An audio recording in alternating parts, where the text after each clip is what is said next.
I'd like to acknowledge the traditional owners of the land on which we meet, the Gadigal people of the Eora Nation, their elders past and present, and the traditional owners of the lands from which you came and passed through to get here.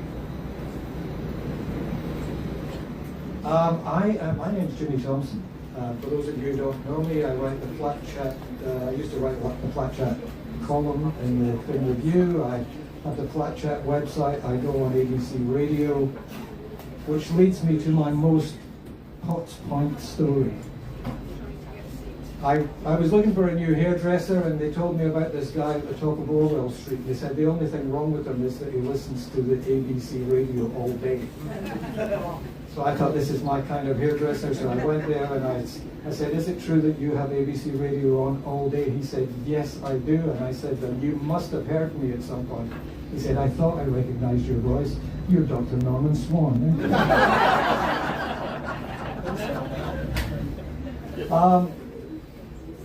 What a turnout. I should have brought some books to sell. Before we go any further, please let me introduce, from the Crescent Building, Martin. Okay, I'm a veteran and I work for the Office for Veterans Affairs in Hyde Park in the Anzac Memorial.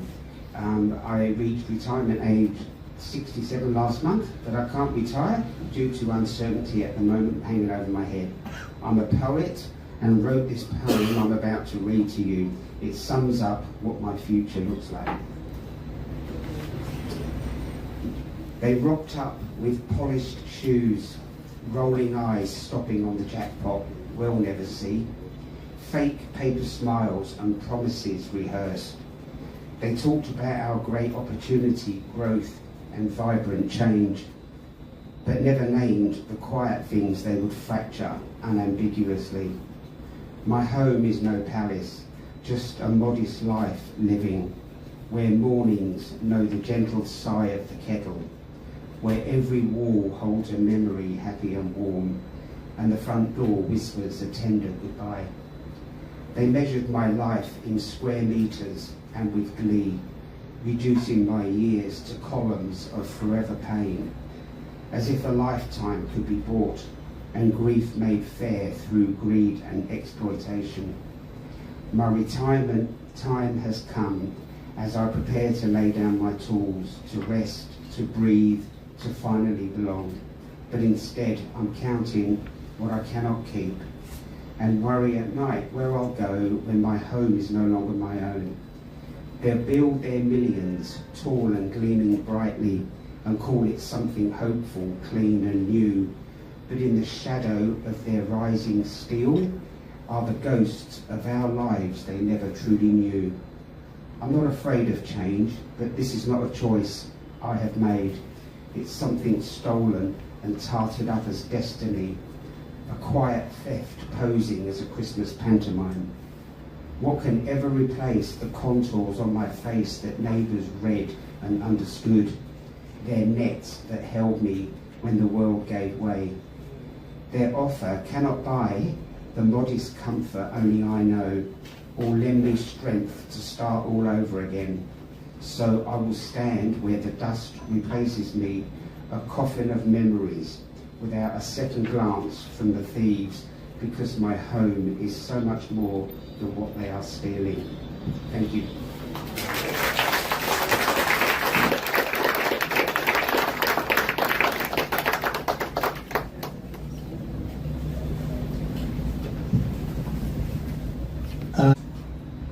May I introduce a fellow journalist, a fellow author, the author of A View to Die For. To kill for? To die for? Views to Die For. Views to Die For. Please welcome Mark Skilsey. Thank you, Jimmy, and it's just fantastic to be here tonight and to see you all in beautiful King's Cross. My name's Mark Skelsey. So I come to this particular event tonight having done a few things over my life. I wrote about planning at the Daily Telegraph for 20 years, including covering the City of Sydney Council under Frank Sartor and Clover Moore. Yeah, and that's amazing, that's a long time ago now. 8 years media manager at the Department of Planning as an apolitical public servant for both Labor and Liberal governments. I worked in a variety of New South Wales government and council roles, and as a consultant, I have participated in planning decisions as a resident in my home suburb in Sydney's inner west. I've got a Masters of Environmental Law from the University of Sydney, and more recently I've written a book called Views to Die For, which predominantly looks at the New South Wales Government's flawed scheme to redevelop Woolloomooloo and Potts Point, and how this scheme helped lead to many planning reforms for New South Wales on an ongoing basis. And as well, I've got an Instagram channel called Changing Sydney, which tries to look at what's happening in Sydney and post about it. So I've been hanging around planners and being involved in planning for some time without ever actually being a planner myself. And sometimes people mistake me for that, it's a bit embarrassing. But I left the Department of Planning, and I didn't really want to go back into journalism, but I wanted to look at doing some writing and research. I'm very interested in how Sydney operates. I'm very interested in how the for and against for development over time. So originally I was going to do something about changing community attitudes to high-rise development. And then I came across the Woolloomooloo and Victoria Street story. And there's another author in this area said, once that gets your hooks into you, you can't get it out. It is an amazing story. And what I looked at predominantly was the 1969 New South Wales Government plan to comprehensively redevelop Woolloomooloo, along with parts of Potts Point, including the western side of Victoria Street, the Kings Cross station site, and the area above Kings Cross Tunnel, which was specifically created to allow high-rise development into office towers and also residential. Largely this area was going to become the next Manhattan of Sydney, an extension of the CBD. No building height limits, huge incentives for developers to consolidate large blocks. This was a scheme to be led and delivered by the private sector. It was a rushed intervention by the New South Wales Government, which was trying to complete the scheme while unelected city commissioners were in place and before elections were held in 1969. They didn't know how many workers would come into the area. There was no consultation with the community, and importantly, no consultation within government, which means there was no real transport to the actual area. As a result, the scheme had to be abandoned. And as a result of the scheme's flaws, there was an extreme environment of conflict between developers, unionists, anarchist-style activists, and resident activists such as publisher Juanita Nielsen, who lived in Victoria Street. Also, a criminal element associated with one particular developer, which sadly cost Juanita her life. So I wanted to look at Juanita from a new perspective, not just a victim of crime like previous books, someone who was passionate about people participating in planning, supported growth, concerned about depopulation, supported affordable housing and heritage, and I wanted to look at the planning story behind what happened to Juanita. I also wanted to prove that this area and what happened in Woolloomooloo and Potts Point was a turning point for Sydney's future. That it showed that we needed to find a better way to plan for areas and resolve disputes, which helped bring about far improved public participation in planning. The fact that Woolloomooloo was such a disaster and they couldn't service the development showed that the whole breakdown in public participation was a problem. The area also helped usher in reforms to protect heritage and affordable housing, along with stamp down on police corruption. And interestingly, it was developers at the time that supported these reforms, which really eventuated the Environmental Planning and Assessment Act in 1979 and the Heritage Act. The developers were supportive of these reforms as they felt they could get rid of green bans and were deeply embarrassed by the crime and violence which happened from the conflict in this area. This area was at the centre of the modern planning system as we've known it for the last 50 years. Now, when I started writing this book, I wasn't expecting that in the post-COVID-19 world, this system would become so contentious and be blamed for stifling housing supply. I thought I was just writing to say that this is how it happened, and everyone knows that heritage, public participation and affordable housing is part of the system, but now it's extraordinarily contentious. I never expected to be in the situation where I could be considered campaigning for the current planning system, but now I'm being asked to do that more often. My view, however, is that we need to learn from the past so that urban development is more renaissance and less ruin. We need more housing supply. But we can do this by allowing communities to be involved in planning for their areas. If you do this the right way, not just listening to the squeaky wheels, you'll be amazed by the results. You need to involve all levels of government in planning for our areas. I think the fact is these big state interventions, which don't really involve local government, have got a much better chance of poor planning outcomes than if all levels of government work together.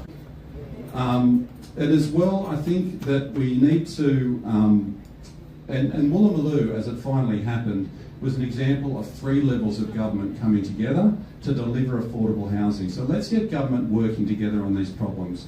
Pyrmont is another very good example of 3 levels of government working together. We also need to ensure robust and transparent conversations within government.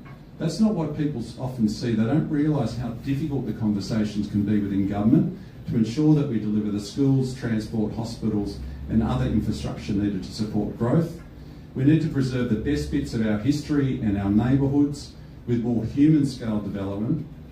Macleay Street is a beautiful example of a human-scaled street. And we need to, though, however, examine greater levels of supply in other well-located areas. But what are our best bits and how do we work with the community to protect them? The Woolloomooloo scheme ended up with William Street in terms of office towers and 1 solitary office tower in Woolloomooloo. No one talks about, I'll meet you in William Street. Everyone says, I'll meet you in Macleay Street. And the reason is because that's a better planned street than William Street. We also need to let councils have the right to stop development which causes a net loss in existing affordable housing and preferably not cause reductions in overall dwelling numbers. And we need to ramp up the examination of the myriad of other ways to deliver housing affordability without supply, preferably through ongoing taxation reform, linking supply with demand and better utilisation of existing housing, including filling empty bedrooms and reducing unnecessary demolitions.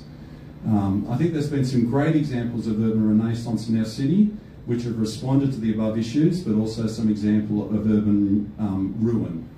So I think we need to study what went right and what went wrong in the past. We need to march forward in the future together, informed and with confidence. So I look forward to seeing the debate tonight on a whole bunch of other things as well.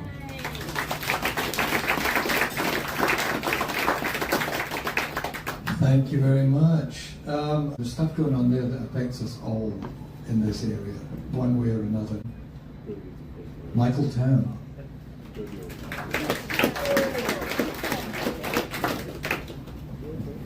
Thank you, Jimmy. And this is less a political story and more of a strata story. I think everyone has a strata story in Sydney, our strata managers. This one's a doozy. At some point, several years ago, someone drilled through the concrete above my car space and installed a refrigerator compressor. And sometime later it was ripped out, leaving leaking pipes and electrical cables dangling onto my car. No permissions, no notice. I didn't even know who it was, but presumably the nightclub whose basement was above my car space. This pattern was quite common and continued. Commercial owners enclosed common property, nightclubs did renovations, all unchecked, no permissions or even notice to owners. When I approached the building manager about what was going on, he shrugged me off as if this was just the way the building operated. This was the same building manager who, when I pointed out a tree growing out of the roof, didn't seem to understand why this was a problem. The same building manager who, when mould was pointed out in the corridors, would paint over it, if we were lucky. So I started asking the obvious question, why had a strata committee employed and protected this person for so many years? And why were we paying maintenance fees that were clearly not being honoured? So I phoned the strata manager and asked to see his contract, the building manager's contract, as well as contracts for maintenance and cleaning. That's when the trouble started. The strata manager told me that the building manager kept these documents and I would need to get them from him. And the building manager, of course, deferred straight back. So I thought, rather than push this car uphill, let's contact all the owners in the apartment and try and elect a new competent building manager. So I called the strata manager again and asked for a list of owners and their contact details. She told me this was not allowed. So as a good millennial, I Googled it. And she was wrong. So legislation in hand, I went back to the strata manager again, and I was then told I had to pay a fee to inspect the records and locate the document myself. Of course, this database was essentially a remote access Windows 95 portal containing about 10,000 scanned documents, poorly sorted, and everyone had to be individually downloaded and opened one at a time. And searching by keyword or by category was all but impossible. So after inspecting these documents that were there, it revealed a catastrophic level of disorganisation, very suspicious invoices, finances that didn't add up, and a rabbit's warren of shelf companies and trust funds that all seemed to connect back to the building manager. But I persisted at the task at hand and located the list of owners. I sent a brief email with photographs of the state of the building, proposing to appoint a new building manager at the next general meeting. As you can imagine, the committee were not very happy about this. They immediately sent an email to all the owners denying everything that I had described. Band-aids started appearing all over the building. Some of the presentation issues I had raised were superficially addressed, and an AGM was scheduled at which they proposed to renew the building manager's non-existent contract. And at this point, what's called proxy harvesting began. This is where the building manager, who sits on the committee, approaches owners in the building, often by literally door knocking, and asking them to sign a form so he or a friend of his could vote on their behalf. We did ask to inspect these proxy forms, but they were not provided. But we did know that proxy forms had been reused, dates were changed, and signatures had been photocopied. At the AGM, no alternative options were proposed, just one very short motion resolving to accept the new contract for the existing manager. The contract was planned to be tabled at the meeting, so we couldn't even inspect it prior to its approval. And of course, several individuals who were not owners in the building held enough proxies to defeat almost every owner who turned up to vote against them. The minutes of the meeting, which previously had recorded proxy allocations of people's names, now conspicuously left this information off. And that's when we realised that this wasn't really a dispute about building manager or maintenance.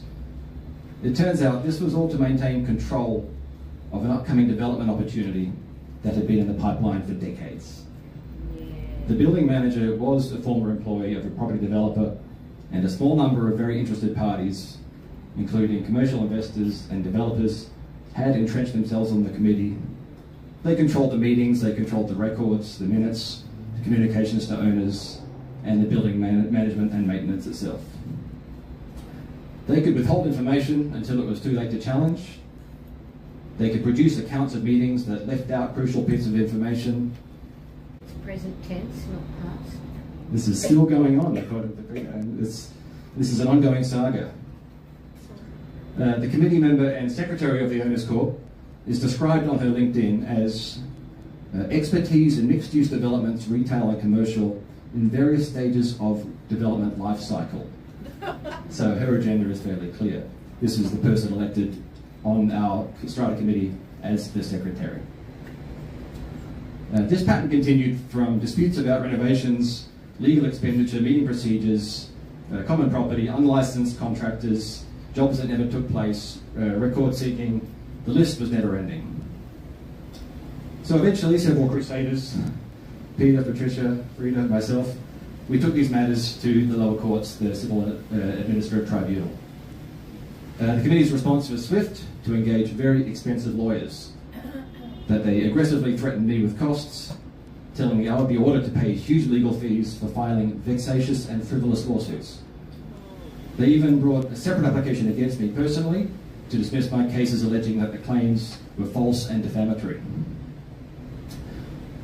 And as amusing as this all was, every new case meant another response, another bundle of documents, another hearing, and many more months waiting.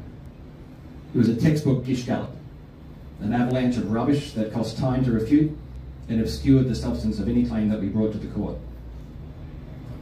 And then mid last year, which should have come as no surprise, property developers began appearing unannounced at committee meetings with offers to buy the entire building. To put it into perspective what we were up against, these offers were in the vicinity of $100 million. So this triggered another round of NCAT cases, and after a lot more time and paperwork, we were provided with some of the documents that we requested, including some communications between the committee and property developers. And these emails were unambiguous. Developers had been invited by the strata manager to put in written offers to the committee. And of course, the owners outside the committee had no knowledge or had not authorised this process. And so the whole cycle began again. Tribunal cases, denials, contradictory accounts, outright lies, expensive lawyers, very angry committee members, but most importantly, delays. At one point in the tribunal, a lawyer for the secretary said to me, "You need to take me to the Supreme Court to challenge this case," which made it very clear they were never going to concede. And my stake in the building was tiny. I'd spent a few $100s on application fees and a few late nights reading legislation. Their pockets were much deeper and their stakes much higher. The committee had spent more than $50,000 on lawyers. One of the developers had spent more than double that, which in a way was validating, but validation is not the same as a win. And there was no realistic way I could escalate any further than the lower courts, especially when the committee could freely spend owners' money to defend itself against allegations made by owners against the very committee. I think the expression conflict of interest doesn't really cut it. This was a strategic impunity. And this was the main problem we had at NCAT. The tribunal understood what was happening. The members were all empathetic to our plight. But they relied heavily on the democratic process inside the building. Owners can vote, committees can be democratically overthrown and replaced, resolutions can be challenged. And this all makes sense and seems fair, until it's the record keeping and democratic processes themselves that have been captured. They had the numbers and the resolutions because they controlled the machinery that produced them. They controlled the proxies, the records, the meetings, the communications, the minutes. They wrote their own minutes, marked their own tests. And if there's one thing that I would love for the tribunal to be able to address, it's to become better at identifying the ways that this democratic process can be gamed. Lying to owners, proxy harvesting, secret or closed committee meetings, members refusing to have meetings recorded, meetings and resolutions that don't satisfy legal requirements, withholding documents for just long enough until the decision can no longer be challenged, committee members being elected unlawfully, or even just administrative barriers so absurd that a legal right such as access to documents becomes essentially a fiction. I would also love to see a much lower threshold for court intervention, requiring some records to be produced immediately, independent checks of disputed proxies, pausing controversial expenditure, or removing committee members or building managers or even strata managers from any dispute while it's being examined. Because by the time the current threshold is reached for action, the meetings happened, the money's been spent, and the documents have been shredded. And to quote the classic, it's just the vibe of the thing. Thank you very much. I have to commend you on your selective peripheral vision. I was looming there, but I think that was very important stuff to hear. The next speaker is me. I have been asked to basically provide something uplifting and inspiring, and I'm up against it here. Donald Rumsfeld. Great stuff. He said, there are things we know, there are things we know that we don't know, and there are things we don't know that we don't know. I would add in strata, there are things that we're sure we know but we don't, and there are things we don't want to know. Following on from your speech, there are no strata cops. Nobody is going to come to your building and see that there are things going wrong and take your committee or your building manager, your strata manager. Oh, maybe the strata manager, recent events, take them away and prosecute them because it's up to you. You own the property, you are the owners, you have the vote. And even if that system can be corrupted, it can also be changed. There's no point. You have to act with other people. You have to act with other owners. Now, the thing about most people, I have learned in my 20-odd years of writing about strata, people just want to be left alone. They just want to have a quiet life. And when you come to them and say, do you realize that there's proxy harvesting going on in this building? They'd go, don't know what it is, don't care. Are my levies going to go up? Maybe not, that's fine, I'm happy with that. What does get people interested is when their lifestyles are affected and when it is going to cost them money. That gets their attention. So that's something you've got to think about moving forward. But how do you change things? One of the ways of changing things is the media. And I know this from personal experience because this is how I got into this whole stupid thing. Many years ago I was writing for the Sydney Morning Herald and somebody wrote to me and said, I'm trying to buy an apartment in Pointless Development by the Rose Corporation. They've told me if I buy from them, I have to give them my proxy. And I said, well, tell them you're not going to buy under those circumstances. That's just wrong. And she came back and said, yeah, I told them that. And they said it doesn't matter because everybody else has given them the proxy anyway. Breakfast Point used to have an old heritage building with a little private marina. And people paid a lot of money there to live in that apartment block. The Rose Corporation decided that they could make a lot of money by having a commercial marina. But the people who lived in the building said, we don't want a commercial marina. So the Rose Corporation put their guy in with all their proxies, and he elected himself the sole member of the committee, then wrote to Frank Sartor, and wrote to the government and said, as a representative of the people in this building, we want a commercial marina outside our building. I wrote about this. Frank Sartor changed the law. He said developers may no longer demand a proxy as a condition of sale. That's part of strata law in Australia. In New South Wales, and then it spread to Victoria, and it spread to Queensland, and it changed the law all over Australia. It can work.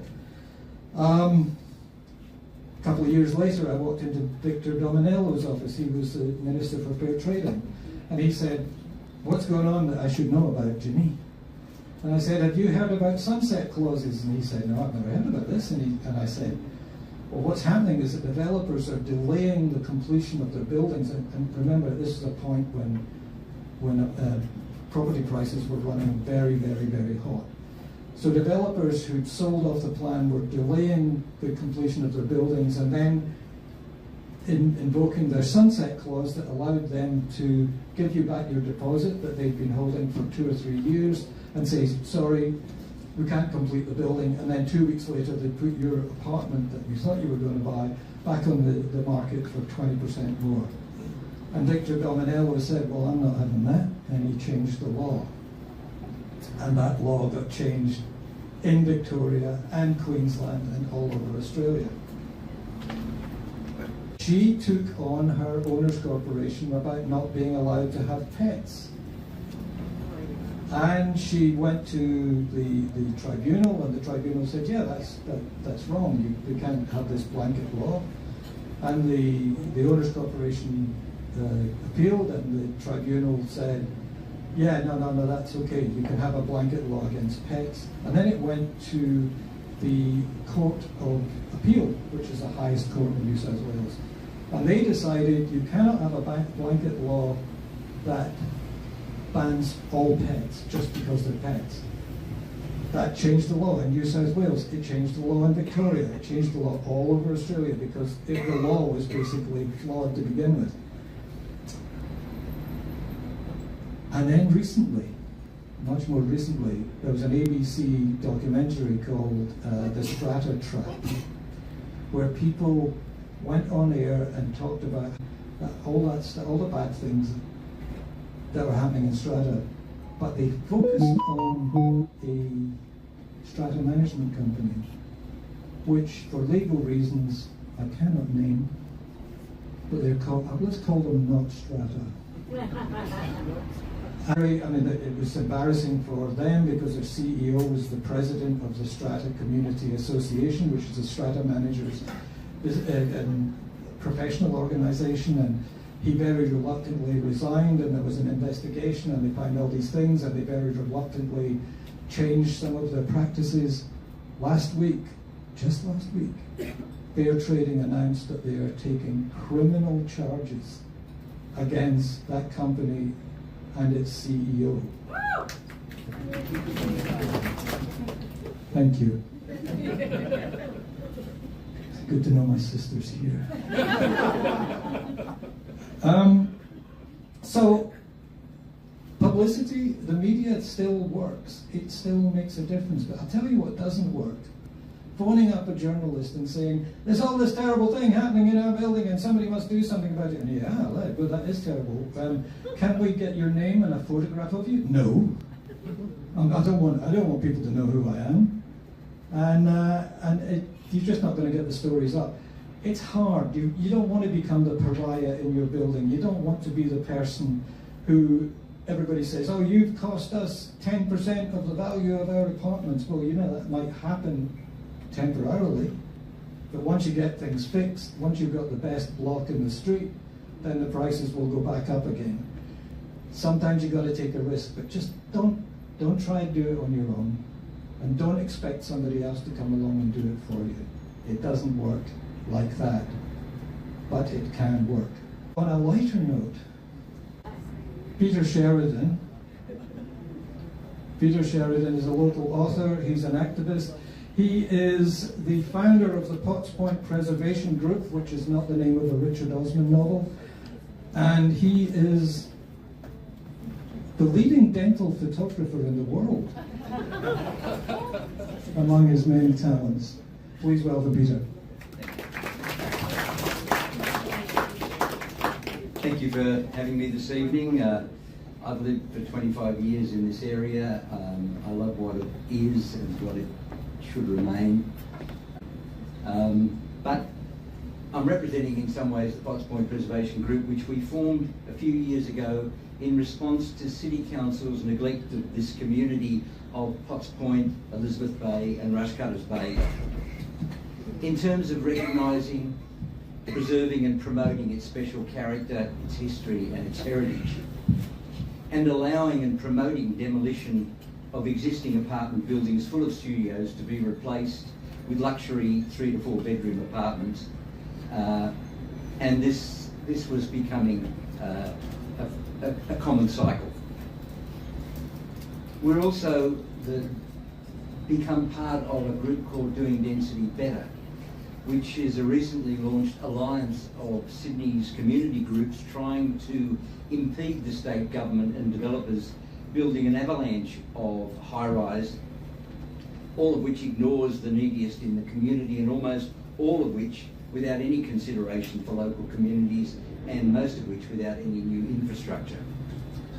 So if the first question is to pose, it's not whether Sydney needs more housing, it obviously does, but more importantly, whether we should be satisfied with a projected single metric assessment, and that is the number of dwellings, and whether this increase is actually real in terms of affordability and access, and just as importantly is what is being lost in the rush to change the fabric of this city. Cities are as much their history as their future. Government and council policies and planning today fail to respect the unique architectural and social history of different communities, all different places within our city. Things that have created irreplaceable character, unique demographics, diversity and livability. And to simply trash all those things to say we have more housing, I think is negligence on a grand scale. And it negates the legacy of our city that planners and politicians have an obligation to respect and preserve.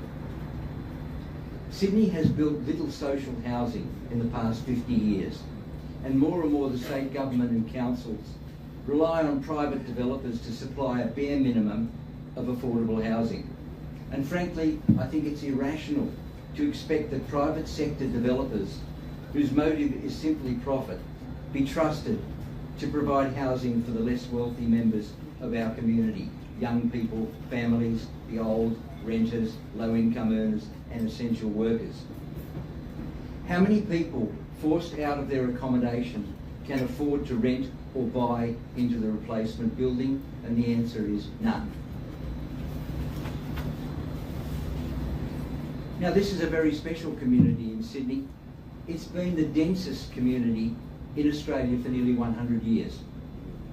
In this tiny 1 square kilometre of Potts Point, Elizabeth Bay and Rushcutters Bay, it's really a template for high density, low rise living. 98% of the buildings are apartment blocks, and 98% of the 16,000 residents live in apartments. 60% of those apartments are studios and one-bedders. 60% of the residents are single, and 60% are renters. We have historically had the highest proportion of apartment buildings in any neighbourhood in Australia, and the bulk of these are amazing examples of the Art Deco style from the 30s and 40s and modernist style from the 60s and 70s. We have a social history that is unique in Sydney, and of course the Cross is a major part of the cosmopolitanisation of Sydney in the 20th century, being a focal point for so many people who didn't want to live in a single dwelling in the suburbs. It was the place to get a cup of coffee, see a show, buy European clothes, get different vegetables. It is still the most diverse community in Sydney, and a destination for tourists and Sydney-siders alike to visit and to walk around. I remember finding an Italian menswear shop called De Ferrari Moda at the top of William Street in the 70s, where everything was Italian and designed for small Italian men, and it fitted me perfectly. Appreciation of built heritage today has been devalued by both the state government and the city council. The city is obsessed with parks, photographs, parades, and creating bike lanes for Uber delivery people.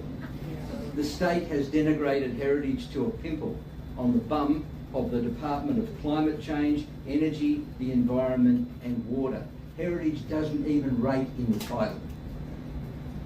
Neither the state or the city have any plans to recognise and maintain heritage environments such as ours. Both are undermining and trivialising built heritage in favour of cultural and natural heritage.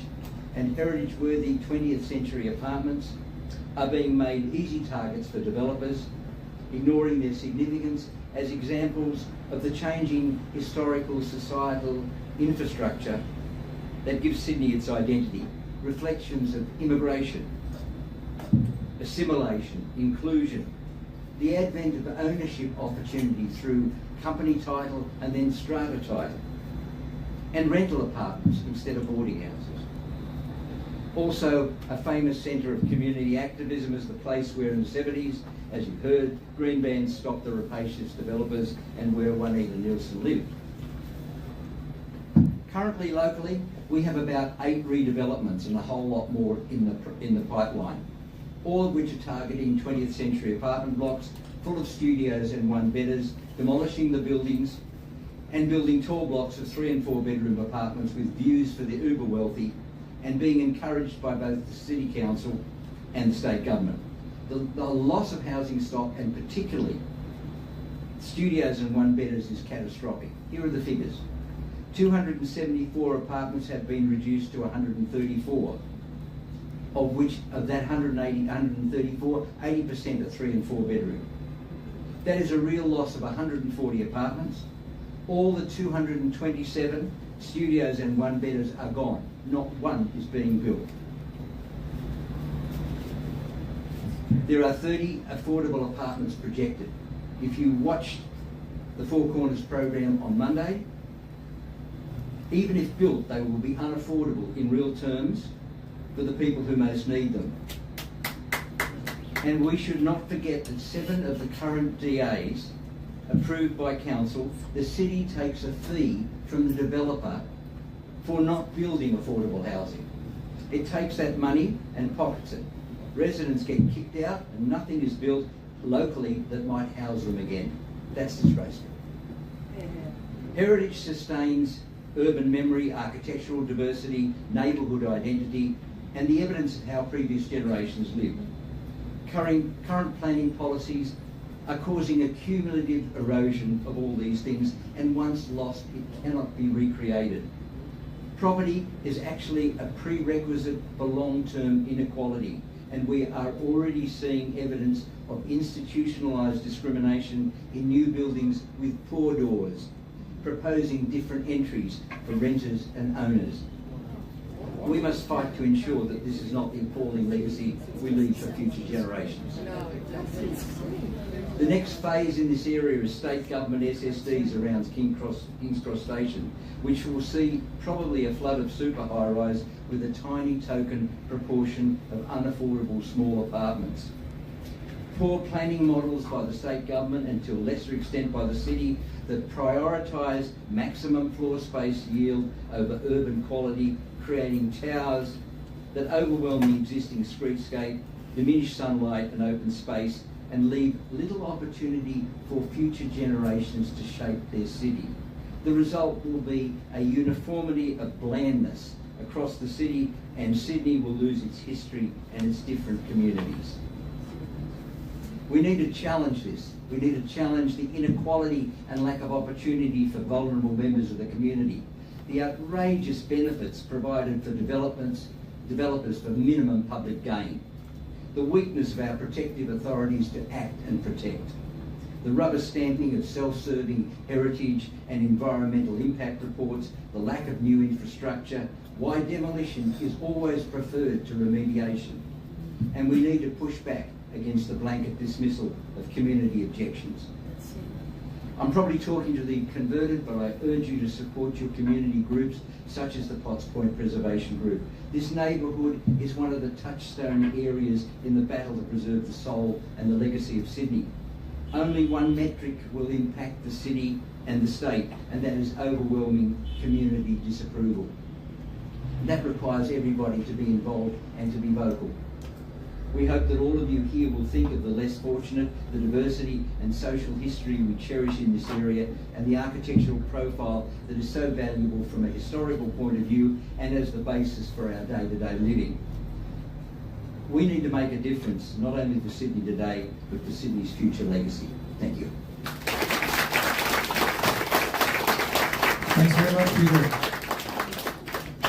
Stacey Myers?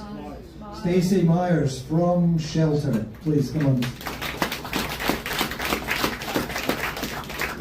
I'm actually like Darlinghurst, Woolloomooloo, born and bred. This is home. I have a passion for it. I'm the eldest of 8 kids, and we rented a little terrace in Bland Street, and us 8 kids were in one room after moving out of a boarding house, and Mum and Dad were in the other bedroom. So I've been around for a long time and watched the transition and gentrification impacts, and I was involved in the early campaigns around Woolloomooloo and the Green Bands, and particularly the Eastern Distributor campaign, which thankfully Darlinghurst was saved, but it definitely bastardised Woolloomooloo. I'm a town planner by profession.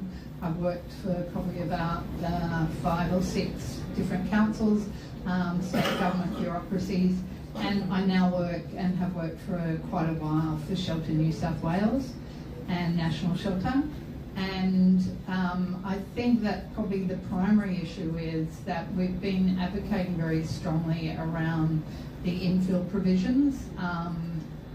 And I noticed Jacqueline has put together a petition to go to Alex Greenwich about the infill provisions, and that the units should actually always only be charged at 30% of household income rather than 20% below market rent.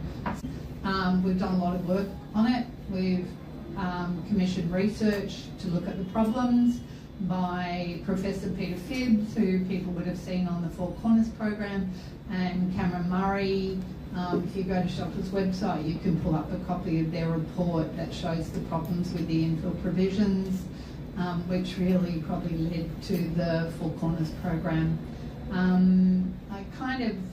Everybody knows there's massive redevelopment, there's a huge loss of boarding houses, or the transition of the old style boarding houses to new generation boarding houses that aren't very affordable. So I think everyone's kind of acutely aware of those problems. But I'm going to ask the question anyway. I'm really... We can't hear. I keep on hearing the issue of affordable housing raised in this area for every meeting I go to, without any clarity around what the problem is. When we have the ability to balance the plus and the minuses in a number of different ways, Airbnb is one of them. There should be a licence on Airbnbs to put those properties back on the market and available for rental.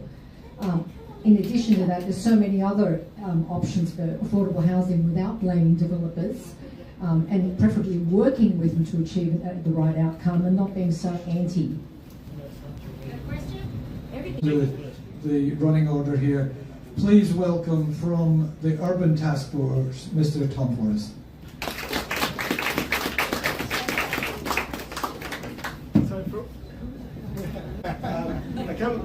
I'll give you a little bit of background. I come from the trade union movement at the beginning of my career. I worked for the Labour Council of New South Wales for 7 years. I then went and worked for the Minister for the Sydney Olympic Games. Through that, I discovered some of the issues in trying to deal with major projects like the delivery of the Sydney Olympic Games, the delivery of the stadium, and some of the difficulties associated with dealing with councils. When you're on a tight deadline and you don't often have the opportunity to consult with every single group on every single issue because you've got a particular date that you've got to meet to deliver those facilities, sometimes you've got to cut the corners and deliver the project with the best intent and with the best that you've got available to you at that time. That was a lesson that I learned then. I've worked in the railways as a public servant. I worked for the Minister of the Olympics, having been the advisor for ORTA, the Olympic Roads and Transport Authority that delivered the Olympic Roads task. I was also the construction advisor. So between those things, it taught me a few things. And also working in the railways, which had a lot to do with which parts of the city of Sydney would be the next part of the urban growth and the future of our city. The waterways and the railways were really key, more so than the planning department, frankly, more so to the key to the next city of Sydney or area of Sydney or precinct of Sydney that would become an industrial precinct, a residential precinct, a retail precinct. I worked for Maurice Yemma for a period when he was Minister for Health as his Chief of Staff, and then when he became the Premier of New South Wales. It's a tough job being the Premier of New South Wales. Ask any of them, frankly. But there are always competing virtuous imperatives. On the one hand, and this comes to the discussion we've had here tonight. On the one hand, you want to preserve the local character of the suburb that you love, grew up in, lived in for many, many years. And on the other hand, there's a push for housing supply and housing development and increased heightened density and more housing to make it more affordable. But does it make it more affordable? That's been raised. In some cases, you're getting rid of the affordable housing and you're not replacing it with the affordable housing. So there are competing virtuous imperatives. And it's the role of government to try and work their way through all of those different virtuous imperatives to try and come up with a solution. You'll never satisfy everyone. So we talk about the, how can I say, better end of the property developer community. Facilities. Goodman, who does a lot of the industrial facilities. We're capped at 125 members, and we do that so that we can keep the dross out. We do that so that we can conveniently say, sorry, we're at our cap. We don't want to represent an organisation that's going to bring down the reputation of the industry. Unfortunately, we're let down by industry partners far too often. There are build-to-rent developments that are going up that are relatively affordable. There are. It depends on what you're comparing it with, but maybe not, and maybe not here. I concede that. but in Waterloo, in Marylands, in Erskineville, A-Land, in Harris Park, Bill Berger and Rhodes, they're all building high-rise, mixed use, some build to rent, some build to sell, and they're also providing solid numbers of affordable housing, far more so than in 20 We want to years. talk about here. We don't care about Maryland tonight. Why didn't you come And here to talk about Maryland? What I'm saying is, by introducing the entire development community, you're not giving the development community an opportunity to show its better side.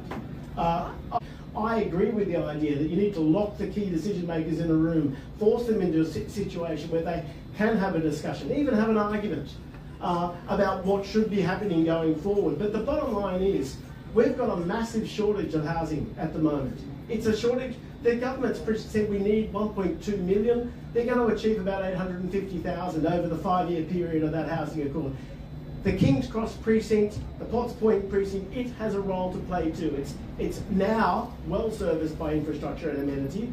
Other areas don't have a train line, don't have bus services, don't have anything like the quality of amenity, aren't close to the city and employment, aren't close to the beach over that way, and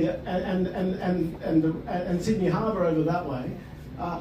This area has all of those things, and that makes it attractive for people to want to move in, and yet we need to provide affordable housing as well. If that means that government needs to step in and provide more social housing, then I'm all for that. If that means that they need to provide incentives for developers to provide affordable housing, I'm all for that as well. But if you simply say it's up to developers to provide that, without giving them some sort of incentive to be able to pay for it, you're making it impossible. The developers will walk out and go and invest somewhere else, maybe in another asset class. And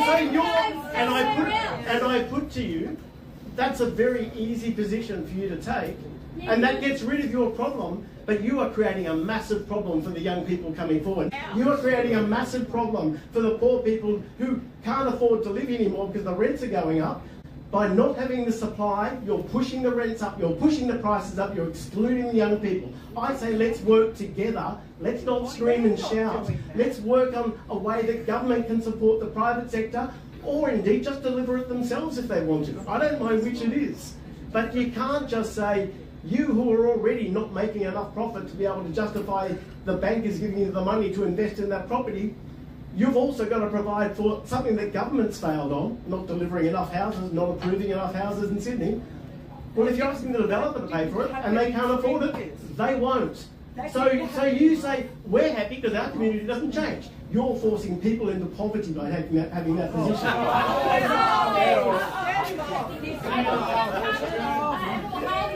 My point of view is we are not forcing people into poverty by building 43 stories on top of the Holiday Inn. We are just overshadowing. We are just creating chaos. We are just not doing anything right. Is that true? Yes, that is true. Is Do it? you think there is no shadow? Do you think there is no shadow? Obviously, if you build a 43-storey building, and if you allow for 15% of that to be affordable housing, and maybe even some to be social housing, and if it's not affordable, then government can step in and for a relatively small cost compared to the delivery of social housing, could subsidise the people who live in those houses to make it more affordable. The point is, it's delivering housing supply, and then government can make it more affordable. It's simple. Or you can just do nothing, and as a result, we won't have enough houses for people, and they'll live in their cars. What about the people you're evicting from home? So there's a couple of things, I guess, that are worth picking up on. I think the most important thing is, I think we have to probably interrogate this idea of what a virtuous imperative is, as well as land on a definition of what is affordable. And I think the city's definition has always been that affordable housing is 30% of your household income. It is housing that is operated by a non-for-profit Tier 1 community housing provider, and it is in perpetuity. Yes, yes.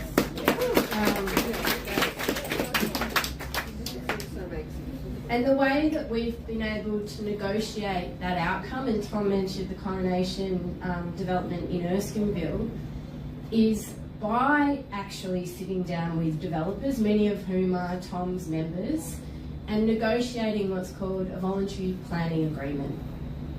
Now that's really important because it provides the council with an opportunity to come to an agreement about what trade-offs actually are. And the City of Sydney is not anti-development, and it certainly is not anti-density, and all you have to do is look around to see the evidence of that. You know, Potts Point is, second to Green Square, the most densely populated place in the city, and it is because it's fabulous. Everybody wants to live here. It's serviced with great amenity, and you know that there is demand for that.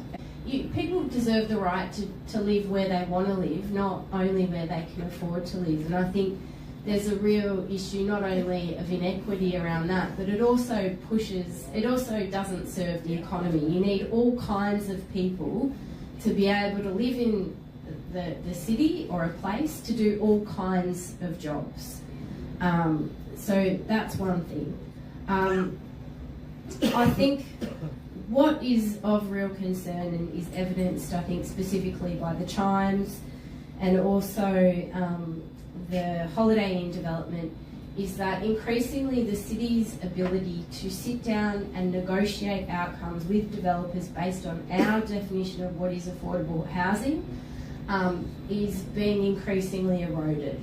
Yeah. So you would have heard of the Housing Delivery Authority and the State Significant Development Pathway. These have yet to actually deliver much, I'm informed, but I think what's more concerning is that they make it harder for the city and for the community to negotiate a good outcome for communities.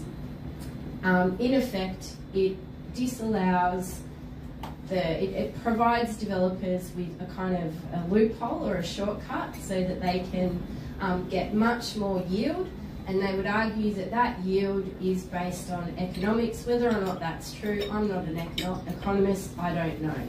I also question this idea about you know, supply being the solution to all problems, because I'm hyper aware there are lots of apartments in Potts Point that are not fully utilised, and we know that in the City of Sydney we've got thousands of homes that are effectively being rezoned by stealth into accommodation and used for Airbnb.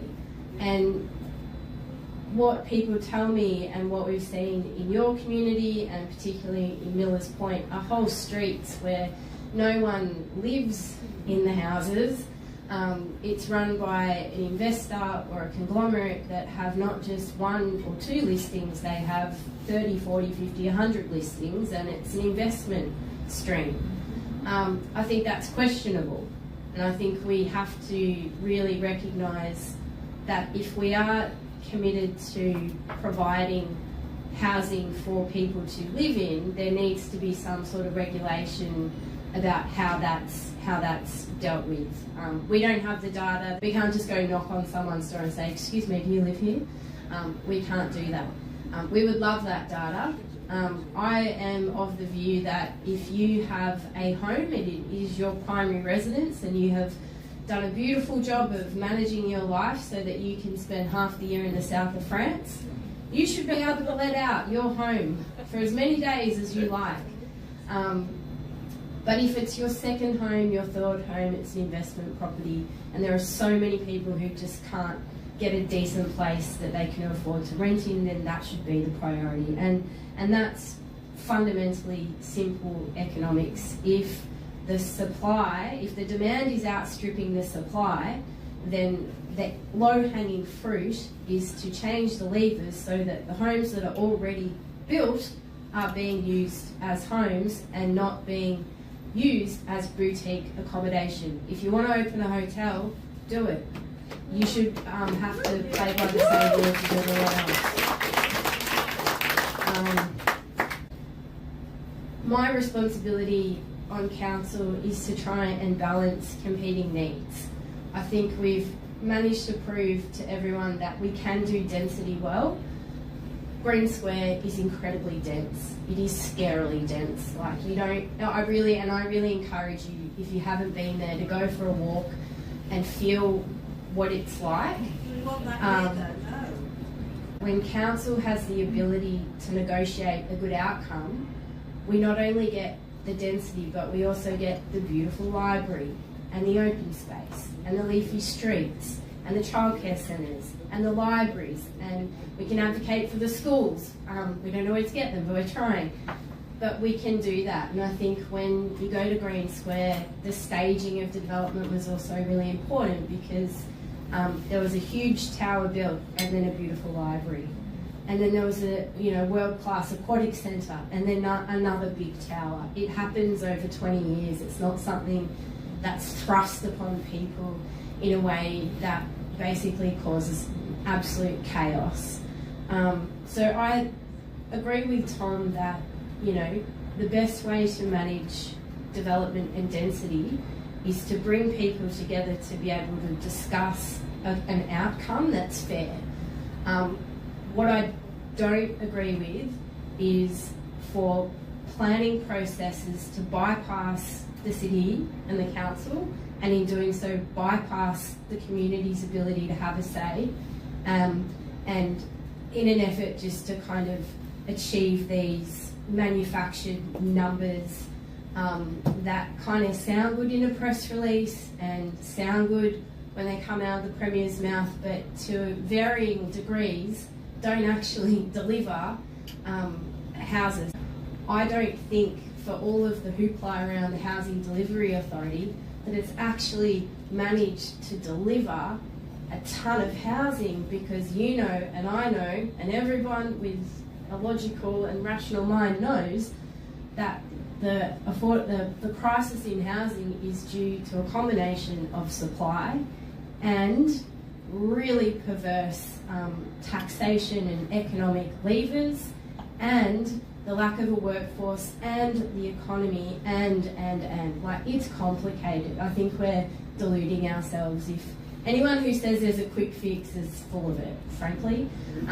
But I think what I'm really interested in is just what are the small things that we can do to just take a little bit of the pressure off. And I think right now, if I had a magic wand, the short-term rental stuff is the obvious first thing.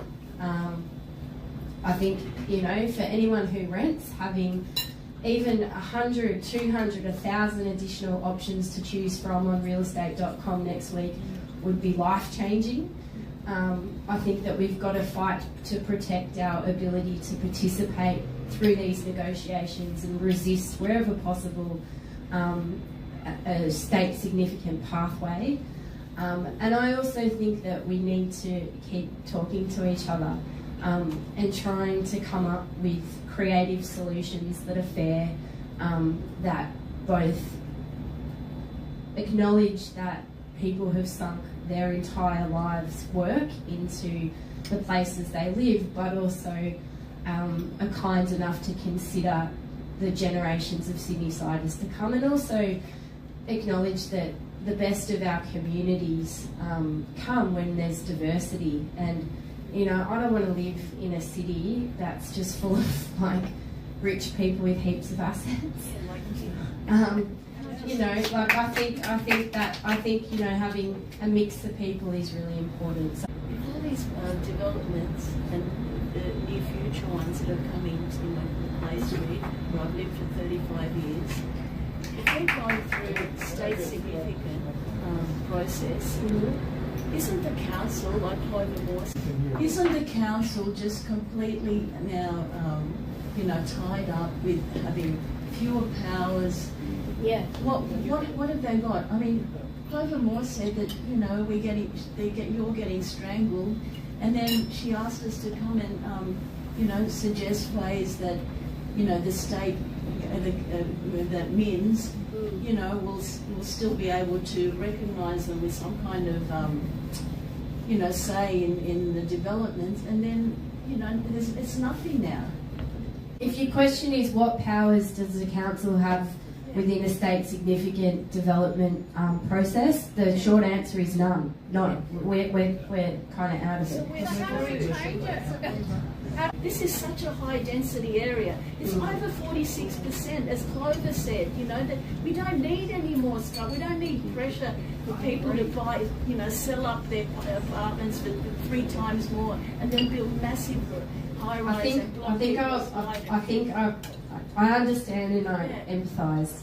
Is there a crisis in luxury housing? I am not in a position to answer that. I have no experience of luxury housing, so That's hardly my point. If there isn't a crisis in luxury housing, why do developers need incentives? Yes, how do you make money question, Tom? Do we care? Okay, 1 minute. He's got 1 minute. So in 1 minute, the short answer is right now the cost of construction for most buildings is higher than you can sell the apartment for, and that's because of interest rates, it's because of cost of construction, it's because of EBAs. It's not viable. It's not because of profits. There's builders going bankrupt all over the place as well as developers. Is that good? Is that good? The building and construction community, the construction of social housing depends on a viable construction sector. One question I've always had is that, to Tom's point, the cost of construction is very high. The way that the city is able to get the affordable housing that we need is for example, we consolidated our depots. And we were able to do a deal with Lendlease on Gibbon Street near Redfern, very well located next to the station, to say that if you build, you know, you work out the numbers, you build some private housing on the one side, but we want the other tower to be completely affordable. We were able to provide the land at 0 cost. So the cost of land is really important. My question to the state government is, given that the land that they own and control, whether it's by transport or maritime or whomever, why are they not willing to do a similar kind of deal with developers to unlock the land, state land, so our land, to reduce the cost of development and incentivise the kinds of development that we actually need? I think we have to remember that, like, governments are people. Like, council land is your land. We treat all of the $17.5 billion worth of assets under our management. We are the custodians of those assets. They are your assets, and we use them for the benefit of the community. I wonder sometimes why the state government appears to be working more as a kind of real estate agent and less of a custodian. So I think that might be a way of unlocking some opportunity to develop. You just stay there, love. Sorry, I've been busting to ask this question because it's something I read this morning. It was from The Age, and a woman in Melbourne had bought into affordable housing, and she thought she was joining a community, and you saw it, and she would be part of this community. And then she discovered that in fact she's barred from the swimming pool, she's not allowed on the roof garden, and there was something else that she was not allowed to do. And she complained and was told, well, you don't pay the levies that the other people, the richer ones, pay, so you don't get access to those facilities. Yeah. But is it the same in New South Wales? That's what I want to know. It depends. It can be. No, they're known as portors. So it depends on the type of development. The preference from the Tier 1 affordable housing providers is to have all of the affordable housing in the one building. It makes it quite difficult when you've got one building that's got a spattering of affordable homes alongside full fee paying from a strata point of view. I'm sure many of you have dealt with the pain of strata. I'm sure you can only imagine how difficult it is to have different types of strata all built into one. So I think The solution to that problem is to have dedicated affordable housing that's operated by a tier 1 housing provider that operates as a non-profit, so everybody knows how it can function well and fairly. I have seen a development at Mossman that does have a separate, what you'd call a pour door, which is proposed, and there doesn't seem to be any strong argument why you would have that separate door there, given that people, even if it's divided, they should be able to access from the one entrance, but that's not the case. And recently a major development's been approved in North Sydney where the affordable housing residents will not be able to access the communal facilities that the other residents will be able to access in the private sector. I think it's a significant concern for our society, and I think it needs attention from government. You've got a question down here. My question is regarding affordable housing and the transparency of it with the developers. And my questions are around who reviews the candidates and ensures they meet the criteria of income, residency status, ability to access properties otherwise, assets and other criteria that make them eligible. For example, there was one at Bondi Junction that's $9.50 a week, but the person has to earn $86,000, which his take home is about $1,100. So how does that work? Okay, is the state government or anyone auditing to ensure there's no cronyism or any of those sort of things? Are they audited so that later, if they get higher income, are they still eligible for those apartments? And are developers and potential tenants required to disclose the relationship, if there is one, between the developer, building manager and tenant? Yeah. So it could be that a developer sets up a separate entity to operate the affordable part of their building. I guess, you know, if I was cynical, I would look at a way that if I were trying to maximise, you know, yield, I'd probably be setting up my own special purpose vehicle, and then maybe I'd just be popping a few of these apartments on Airbnb and earning 3 times more than I don't know. I mean, that's the cynical, suspicious side of me saying I'm sure these are very righteous people who would never do anything like that. But in order to make sure that that's not possible, I think these are questions that need to be answered, and it would just be simpler and easier if there was one definition, one set of rules, full transparency.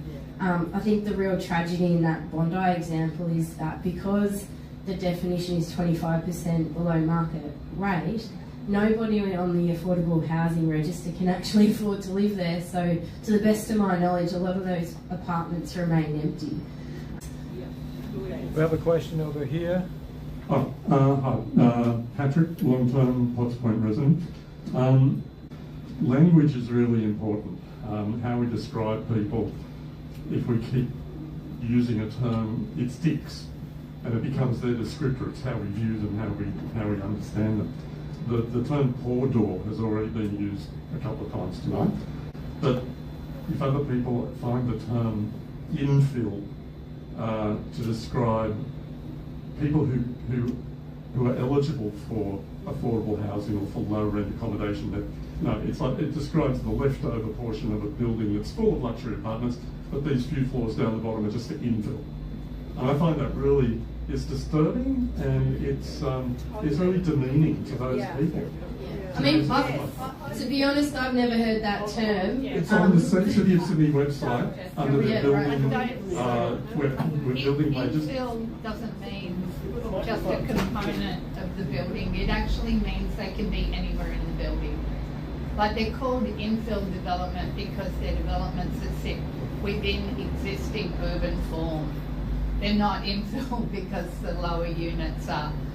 So what happens is developers actually end up giving affordable housing units that are 1 or 2 bedroom, and so you can't get anyone to meet the income criteria.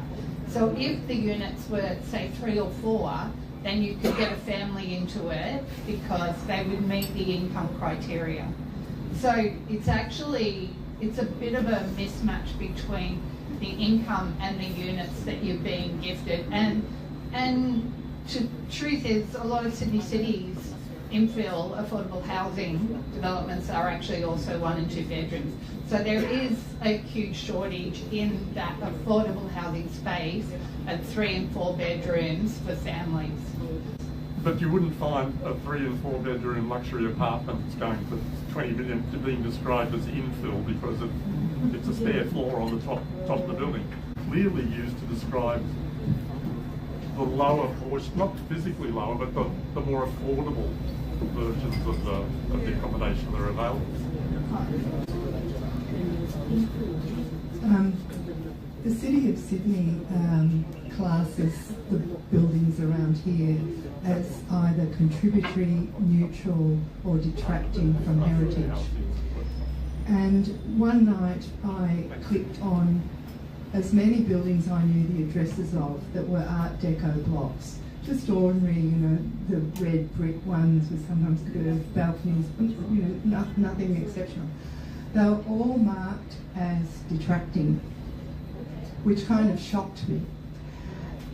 Every single one of them. That's Elizabeth Bay, Potts Point, King's Cross.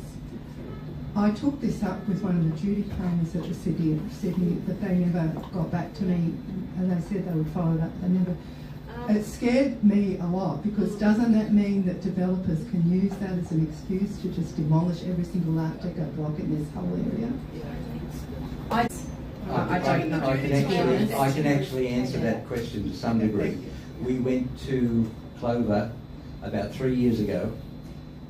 In fact, it's all the post-war buildings that are classed as detracting, not all the Art Deco ones, but all the post-war buildings in the area were classed as detracting. We were promised at the time that that would be rectified. 3 years later, nothing has happened at all. And in fact, the first line in the development application of the Chimes was that the City of Sydney classes this building as detracting, and therefore we're doing you a favour in pulling it down. There's been a lot of reference about how dense this community is. I hope it doesn't refer to us as people to begin with. But what concerns me is that tonight we have heard a lot about the problems, many of which have been known well and truly beforehand. What we have not come to is any kind of formulation of a plan of action, and what people can do here. How can we protest? For example, I was in communication with Zane Maxwell at one point about what's going on in Victoria Street, down towards Charles Avenue, and what chaos is down there. Trying to get people to come together and actually do something, protest, persuade our Deputy Mayor and others to take action which we do not agree with, that protects this community, is very important. Therefore, I hope that before we leave here, we have some ideas about what we can do to make sure that we get change in this community. That's what we need to do.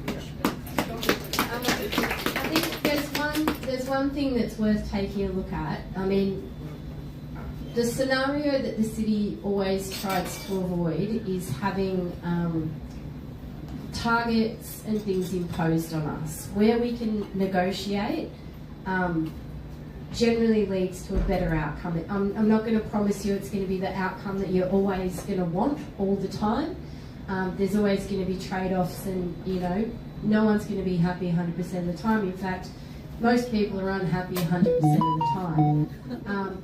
That being said, I think the housing discussion paper that was recently put out by the city was a really proactive way of anticipating the growth numbers that are going to be imposed on us, and proactively finding ways to accommodate those across the city, so that no one community is bearing the entire brunt of everything. So at its core, it's about equity.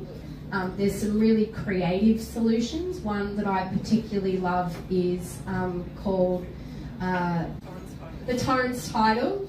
So we have areas in the city that are very low density, that are the heritage conservation zones in Surrey Hills, Glebe, Alexandria, There's a way that we can double the density of that while maintaining the character, and that's to allow people to have 2 titles on the one slim block. It requires rear lane access and front lane access. It doubles the density without affecting the heritage. That's just one of many ideas that's been floated that proactively looks at solutions and creative ways that we can, equitably increase the amount of housing supply and do it in a fair way. So if you haven't already engaged with that paper, I think it's a really good one. And if you've got ideas, please put them forward. Where do we go to from here? How do we solve these problems? My suggestion would be, as a first step, that if we consider housing, whether it's affordable or not, to be a right, we have to stop talking about housing as a market. It's not a market product. I think that, with respect, I think that there's a role for market players to play in the delivery of housing. The response in Australia has not always been perfect, but it's frankly better than the government-provided housing that we had that saw all of those ghettos, frankly, developed over a period of time, partly because governments can't be trusted as politics change to maintain them at the proper level, to keep them at a decent level. And we've got the places like Miller, like Ayres, like Waterloo. They are not great examples of quality housing. And so we need to blend them, we need to work together to deliver better quality housing at an affordable price. I couldn't agree more. I have one comment to make. The people who manage the affordable housing and do the audits of affordable housing, he does all of the making sure that the community housing providers, be they first tier, second tier or third tier, they do the audits, they review their mandates, they ensure that they meet their mandate. So if their mandate is to support, for example, people who have been recently let out of jail or domestic violence victims or Indigenous communities, that's what the affordable housing provider auditor is responsible for overseeing. So there is a body that does do that. It's only relatively recent, but it's there now, and I think that that's a thoroughly good thing. I'm just going to say it's not just between social and affordable housing as well. Victoria Street, the squatters there when they were there, I know they're interesting people such as Wendy Bacon and a whole bunch of anarchist activists with probably views about life that would absolutely get your hair off. But they did come up with interesting ideas, and one of them, they lived in a commune really. They controlled that development for 6 months, and they actually were trying to think about the start of a revolution and what it would look like to completely overthrow society with unions in control and students really in control of society, which I'm sure you actually probably don't really want. But what I'm going to get to the point very slowly is what they actually were supporting was the concept of cooperative housing, which is housing that is supported by government, yes, but managed by the actual tenants and organised by the tenants. And that's actually, sadly, a very small part of our housing stock. And I would also just say, as a society, if we want to invest more money into housing, if we want to invest more taxes into housing, then we can actually do it, and we can develop alternative models like that. We don't need to be stuck with the existing paradigm that we've got. Okay, this is just something that's been in my head ever since COVID. Everybody seems to be working at home these days, and there's a huge amount of empty office space in the CBD. And I'm not a business person, but it just kind of doesn't make sense in my head that these empty spaces aren't somehow being used to help the housing crisis.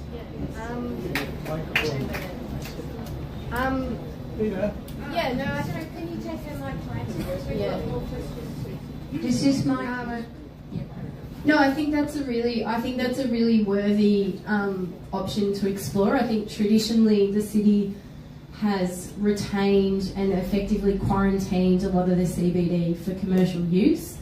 The way people are working have changed. Those buildings are quite difficult to easily convert into residential because they have very interesting floor plates, and they don't always get light to the middle. So there are some kind of technical things to consider. But not long ago, I ran a project called A New Normal, and that was really about inviting developers, architects, designers to consider what we could do to transform the city from a consumer to a producer. And one of the beautiful concepts that came back was from Dave Newstein, who's a local architect. And he had this beautiful quote that said that maybe the officers of the CBD are to this generation what warehouses were to the last. So I think, I think that could be something that's on the table, but alongside the technical option of that, we really need to sort out the financing, the ownership. Otherwise, we just risk perpetuating a system where you've got a small group of people who have a lot, and then you've got a large group of people who are effectively locked out. So, I mean, I think, as unpopular as it seems to be among some cohorts, like the fringe benefit stuff and the capital gain stuff, it kind of seems to be working. Yeah. I was living in Victoria Street in 1969, and I bought the lease when I was 15. My dad lent me the money. We paid $500 for the lease for 69 Victoria Street, and I had that for a year or two when Tiemann came in with Victoria Point, and it was really annoying, but there it is. But it's not as annoying as what's proposed here, so I hope we can sort that out. I just wanted to ask a somewhat broad question, but a lot of this comes down to vested interests and, dare I name the elephant, corruption, because there are a lot of people that are involved in all levels of development and strata management and building management who have fingers in pies and money invested in things that mean that they have conflicts of interest. What can we do to do some corruption busting at multiple levels? From the strata building managers and strata management agents to those in state government. I imagine that's a police issue. Keep an eye on the Supreme Court next month. I think it's the 24th of August. That the previously mentioned strata company is facing criminal charges. Changes are happening. They're just happening very slowly. Yeah, good. Sorry, you had a question? Keep them up. Yeah, like involved. Just a quick question to talk about what's down the hill, which is Woolloomooloo, and that's the social housing. And we don't have Jack, we don't have Juanita. Why is that being kept really quiet? That 99 lease is up. Yeah. What's on the cards and who's going to stand up for the people down there? We learn from what's happened in Millers Point, because those houses, and I think like Woolloomooloo, because everybody loves it now, everybody will walk down there, a cab will take you down there. And we value that those houses are very pretty, so probably they won't be demolished, they'll be preserved like Millers Point, but will they just be made into Airbnbs like you see up on Millers Point? One of the last marches I went on with Jack Mundy was for the Sirius building, and I mean, it's just, I'm wanting to know who is going to stand up for Woolloomooloo, which is just on our doorstep. And around the corner. I know that there is a tri-level agreement that comes to an end shortly. No, it's already ended. Well, it's ended, has it? Yeah. But the short answer is Alex Greenwich, who's working really hard and is in pretty constant dialogue with the Housing Minister, Rose Jackson, to make sure that there's a good outcome there. So. And I think the role that Alex plays really well in the state government is as a negotiator, and he has that kind of balance of power, which means he can get really good outcomes. So I think the best person to be representing the community there is really Alex, and whatever the city can do to support, we will. We've got a housing crisis. What are we doing about it? I think we've established already that it's a really complex there is no simple answer. There is no silver bullet. But I'm seeing hands raised everywhere. Hi everybody. Joe Holder speaking on behalf of 2011 Residents Association. As Rory here suggested, I think it would be a good idea to have some sort of resolution from this meeting tonight so we can all justify hearing the various visions splendid from the different players in planning and development. But that is a resolution that we support more social housing from the federal government and the state government and councils. That's what we formerly knew as public housing.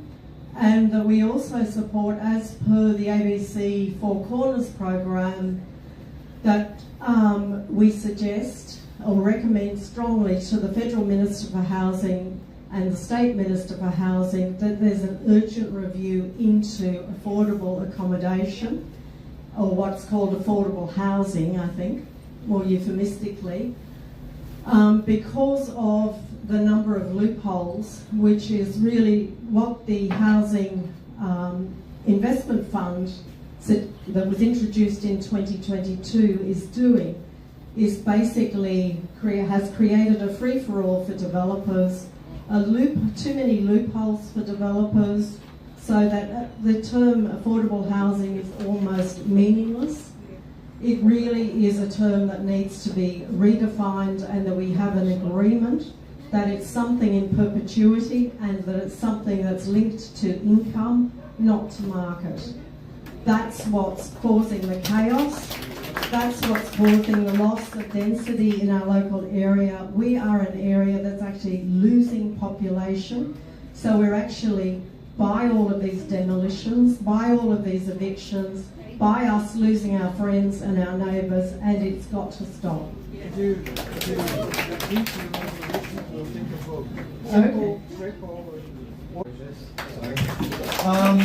is the resolution for you to quickly vote on. This meeting supports the principle that there is an urgent review of federal and state guidelines to ensure no net loss of affordable housing. New affordable units should remain discounted permanently.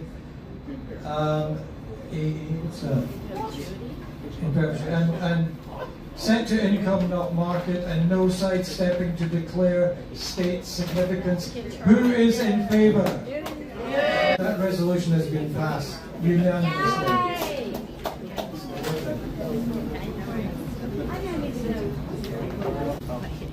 And then we'll answer. Okay.